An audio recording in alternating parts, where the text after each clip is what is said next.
Meine lieben Brüder und Schwestern, lasst uns gemeinsam etwas über das Reich Gottes erfahren und dies mit unseren Freunden teilen.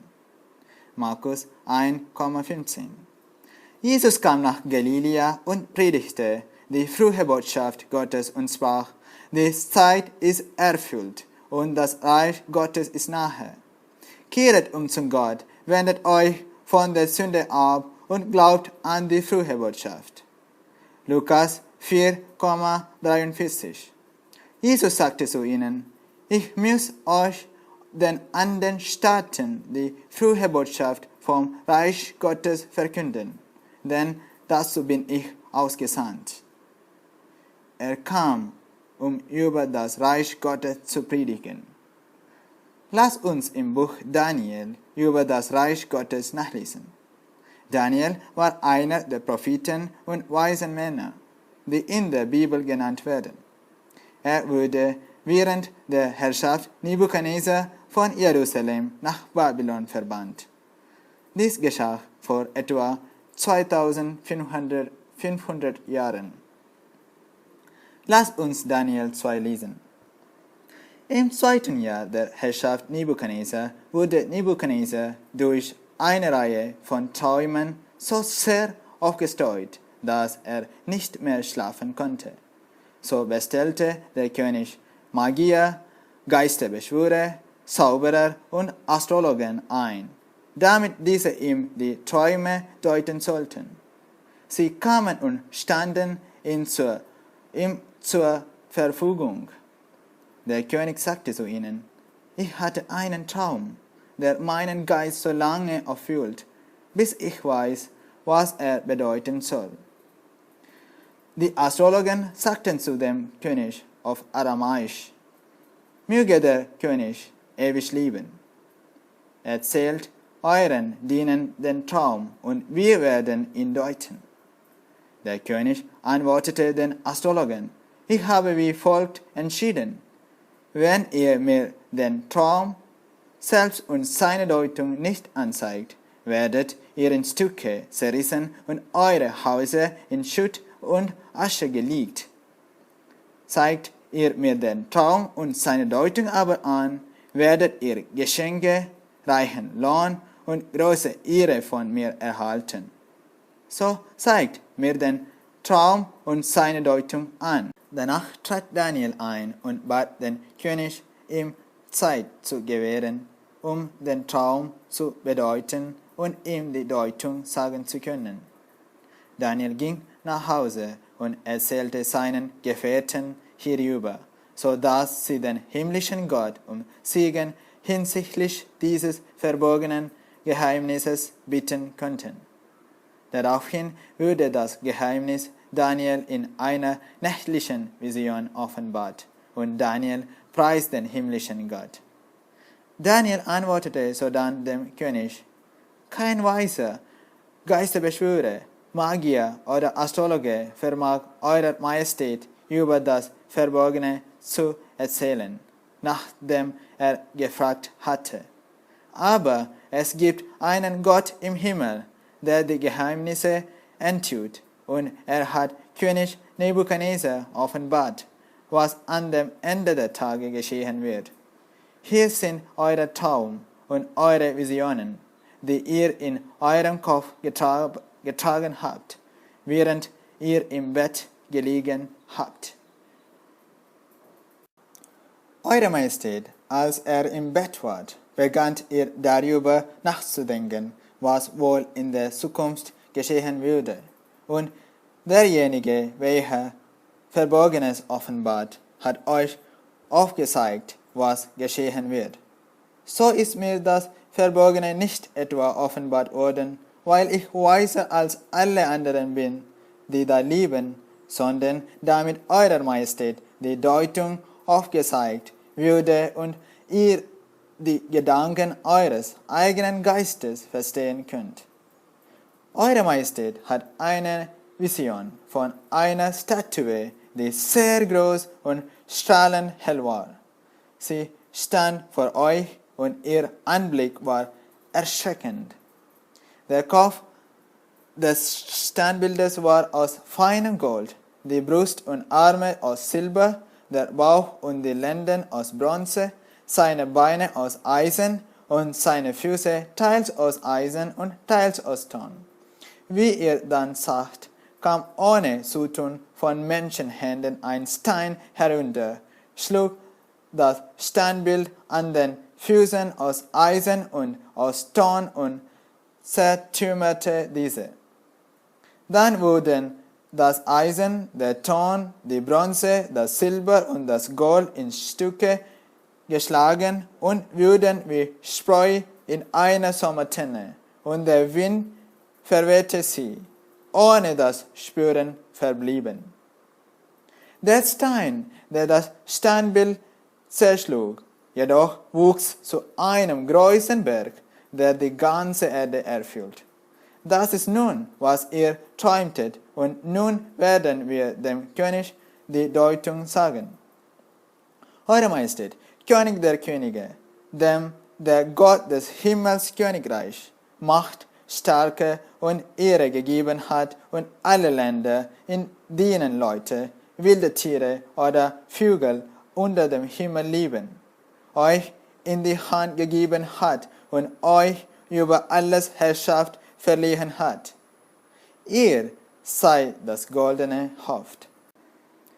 Nach euch wird aber ein anderes Königreich aufsteigen, geringer als eures, danach ein drittes aus Bronze, das die ganze Welt beherrschen wird.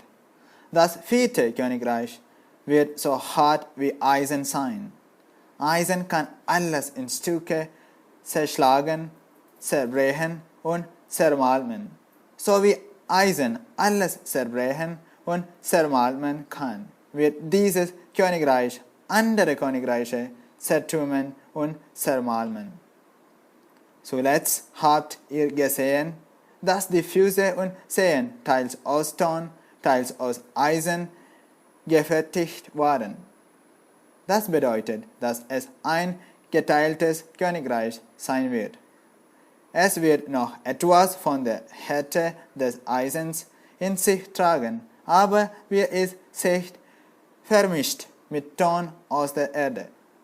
So wie die Zehen der Füße teils aus Eisen, teils aus Ton bestehen, so wird das Königreich teils stark, teils schwach sein. Ihr sagt, dass Eisen mit Ton vermischt. Das bedeutet, man wird zwar durch Heiraten Allianzen schmieden, aber doch nicht aneinander festhalten, so wenig wie sich Eisen mit Ton vermischen kann.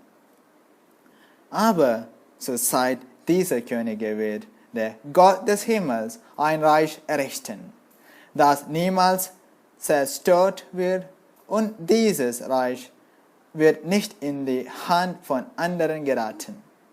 Es wird all diese Königreiche in Stücke zerbrechen und untergehen lassen, aber es selbst wird ewig bleiben. Wie der Stein, den ihr sagt, der ohne Zutun von Menschenhänden vom Berg herunterkam und Eisen, Bronze, Ton, Silber und Gold zermalte. So hat der große Gott dem König kundgetan, was in der Zukunft geschehen würde. Der Traum ist wahr und die Deutung zuverlässig. Hier, Gold bedeutet Königreich Babylon, Silber, Medrich und Perserich, geteiltes Königreich wie zwei Arme, Bronze, antikes Griechenland, Eisen, römisches Reich, Eisen und Ton. Wenn wir bitten und Vater um Weisheit bitten, werden wir verstehen, dass die gegenwärtigen Staats- und Religionssysteme genau wie Eisen und Ton sind. Zur Zeit erleben wir eine klare Unterscheidung zwischen entwickelten, sich entwickelnden und armen Ländern. Im Buch Daniel lesen wir, dass Gott der Vater in jenen Tagen ein Reich errichten wird. Tatsächlich möchte Gott der Vater ein Reich auf Erden errichten. Dies ist eine der schönsten Wahrheiten, die uns befreien kann. Die gute Nachricht ist, dass Jesus gekommen ist, uns in das Reich des Vaters einzuladen. Johannes 3,5 Jesus antwortete, wenn einer nicht geboren wird aus Wasser und Geist, so kann er nicht in das Reich Gottes kommen. Wir müssen all unsere Sünden bereuen und sie mit Wasser abwaschen. Dann wird uns der Vater seinen Geist zukommen lassen. Der Heilige Geist wird seine Gaben gewähren. Liebe, Freude, Frieden, Geduld, Wohlwollen, Güte, Treu, Demut und Selbstbeherrschung. Wir benötigen diese Gaben im täglichen Leben, weil wir uns auf dem Weg in das Reich Gottes befinden. Wie sehr kümmerte sich der Vater um das Volk Israel auf seinem Weg durch die Wüste. Heute ist der Vater bereit, sich auf dem Weg in sein Reich um uns zu kümmern. Jesus kam und starb für uns. Wenn wir ihn als unseren persönlichen Erlöser annehmen, wird er selbst zum Weg in das Reich des Vaters. Weil eben Jesus als König wiederkehren wird, steht in Matthäus 24,30 geschrieben, sie werden den Menschensohn kommen, sehen auf den Volken des Himmels mit größer Kraft und Herrlichkeit. Richtet in diesen letzten Tagen eure Aufmerksamkeit auf Israel und Jerusalem. Jerusalem ist die Stadt des Königs.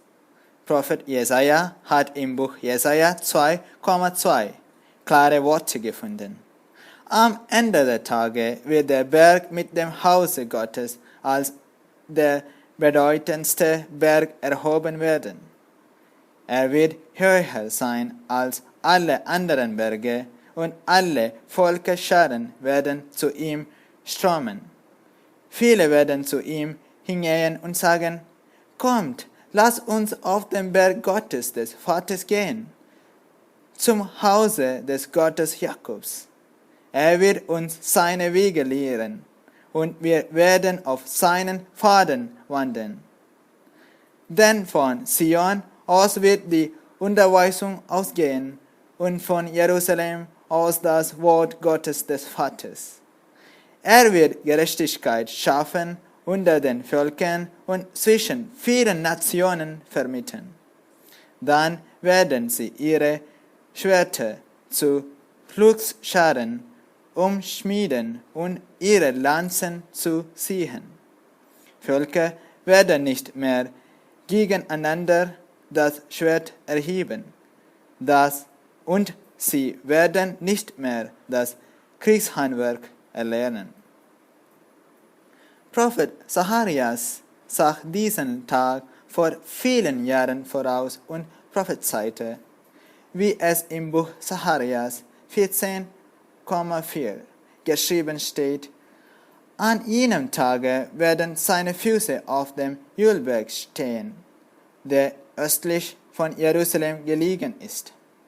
Da wird dann der Vater, mein Gott, mit allen Heiligen zu dir kommen. An jenem Tag werden weder strahlendes Licht noch undurchdringliche Finsternis herrschen. Und es wird ein Tag sein, der Gott Vater bekannt sein wird. An dem werden sein weder Tag noch Nacht. Dennoch wird es am Abend hell sein. An jenem Tag wird Süßwasser aus Jerusalem fließen, zur Hälfte in das Meer im Westen, zur Hälfte in das Meer im Osten, und dies wird über den Sommer und über den Winter antauen. Dann wird der Herr König sein über alle Lande.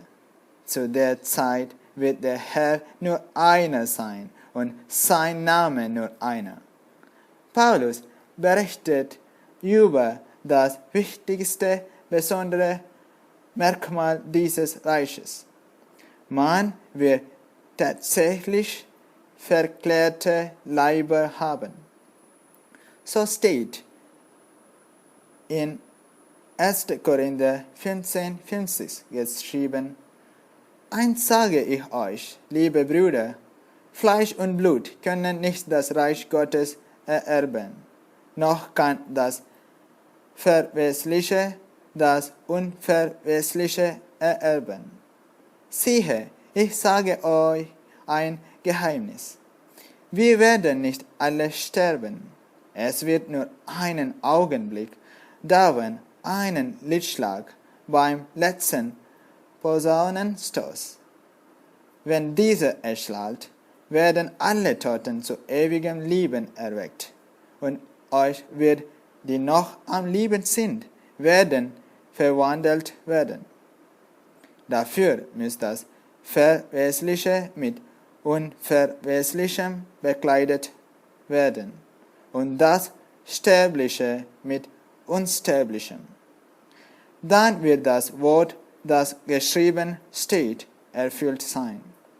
Der Tod wird durch den Sieg verschlungen. Tod, wo ist dein Sieg? Tod, wo ist dein Stachel? Der Stachel des Todes ist die Sünde, und die Sünde zieht ihre Kraft aus dem Gesetz. Dank sei aber Gott, der uns den Sieg verliehen hat durch unseren Herrn Jesus Christus, den Messias. Darum, meine lieben Brüder und Schwestern, bleibet fest und unerschütterlich und mit Nachdruck in dem Werk des Herrn mit dem Wissen, dass eure Mühe nicht vergeblich ist, wenn ihr mit Gott eins seid. Preis Gott. Nun werden wir über sein Reich predigen. Matthäus 24,14. Und diese frohe Botschaft über das Reich Gottes wird in aller Welt als ein Zeugnis gegenüber allen Völkerscharen verkündet. Dereinst wird dann das Ende kommen. Meine lieben, geschätzten Brüder und Schwestern, lasst uns bereit machen, den König zu empfangen. Er wird mit Sicherheit kommen. So beschreibt Psalm 2,7 ausdrücklich den künftigen König, der Jesus, der Sohn Gottes ist. Ich werde den Ratschluss kundtun. Vater sagte zu mir, du bist mein Sohn, heute habe ich dich gezeugt. Bitte mich, und ich werde dir die Völker zum Erbe geben. Die ganze Welt wird dein Eigentum werden. Du sollst sie mit einem eisernen Zepter zerschlagen, wie Tünntöpfe sollst du sie zertrümmern. Wir können klar erkennen, meine lieben Freunde, dass eines Tages das Reich des Vaters auf Erden in Jesus Christus errichtet wird. Jedes Nie wird sich beugen im Himmel, auf und unter der Erde, und jede Zunge wird anerkennen, dass Jesus, der Messias, der Herr, ist zum Ruhme des Gottes des Vaters. Unsere gegenwärtige Aufgabe ist es, über Jesu Reich zu predigen und viele Menschen in dieses Reich einzuladen. In Daniel 12,3 steht geschrieben, die Weisen werden leuchten wie des Himmels Glanz, und die, welche viele zur Gerechtigkeit geführt haben, wie die Sterne immer und ewiglich. Es ist in keinem anderen Heil, denn es ist kein anderer Name unter dem Himmel den Menschen gegeben, darin wir sollen selig werden. Kein anderer als Jesus. Apostelgeschichte 4,12. Lass uns gemeinsam auf tiefstem Herzen mit dem Psalm 80 beten. Wenn du uns wieder zum Leben erweckst, o Gott, unser Vater, werden wir deinen Namen aussprechen. Vater, Gott der Herrscharen, richte uns wieder auf. Lass dein Antlitz leuchten und wir werden genießen. In Jesus Namen bitten wir.